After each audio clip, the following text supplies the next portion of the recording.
你知道吗？打呼其实可能是代表你的身体有问题哦。当我们睡着时，呼吸道若部分被阻塞，气流通过时就会震动喉咙的软组织，产生打呼声。偶尔打呼或许无妨，但如果长期声音很大，甚至出现呼吸中断的情况，就必须特别注意哦。医学研究指出，这可能与睡眠呼吸中止症有关。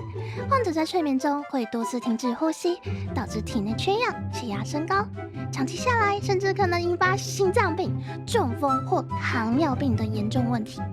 想要改善打呼，可以尝试以下方法：一、维持健康体重，避免过多脂肪压迫气道；二、侧睡而非仰睡，减少气道受压；三、睡前避免饮酒或服用安眠药。若情况严重，医师可能会建议使用正压呼吸器或其他治疗方式哦。以上内容取自克利夫兰医学中心的健康文章，是不是奇怪的知识又增加了呢？这边是薄荷小教室，我们下次见。